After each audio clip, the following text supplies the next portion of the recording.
समस्या है, वो दुर्भाग्यपूर्ण है और ऐसी स्थिति में इनको बयान वापस लेना होगा और 2025 में की बात आप कर रहे हैं, निश्चित रूप से भारतीय जनता पार्टी का सुपड़ा साफ होगा। अच्छा, जिस तरीके से अम्बेडकर आजकल का फैशन बन रहा है, इस तरीके से वो बयान दिया है कि आज फैशन बन गया, लोग अम्बेडकर कर रहे हैं। इतना ही नाम अगर भगवान के ले लेते तो हमने तो यही कहा कि इसी धरती पर हमारे बाबा साहब ने हमें स्वर्ग दिखाया है। इनको खोजना होगा स्वर्ग कहाँ है, वहाँ जाकर खोजें, लेकिन हमारा स्वर्ग बाबा साहब ने हमें इसी धरती पर दिखा दिया है। हमें कहीं स्वर्ग खोजने की जरूरत नहीं है। सदन भी तो मंदिर है और उस सदन में इस तरह की बातें करना कितनी सही है? देखिए, बिल्कुल गलत है और जानबूझ करके देश को गुमराह करने के लिए, बहुजन समाज को गुमराह करने के लिए इन्होंने एक ऐसी ओछी टिप्पणी की है और निश्चित रूप से दुर्भाग्यपूर्ण है।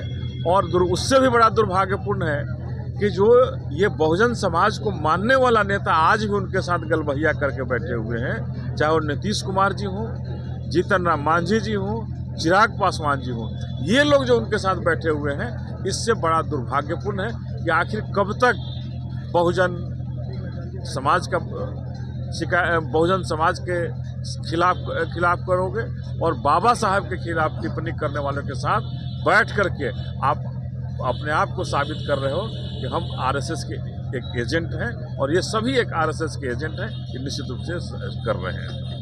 क्या 2025 में असर दिखेगा? निश्चित रूप से असर दिखेगा और बहुजन समाज पार्टी निश्चित रूप से आज पूरे बिहार में धरना प्रदर्शन कर रही है, भारत में धरना प्रदर्शन कर रही है।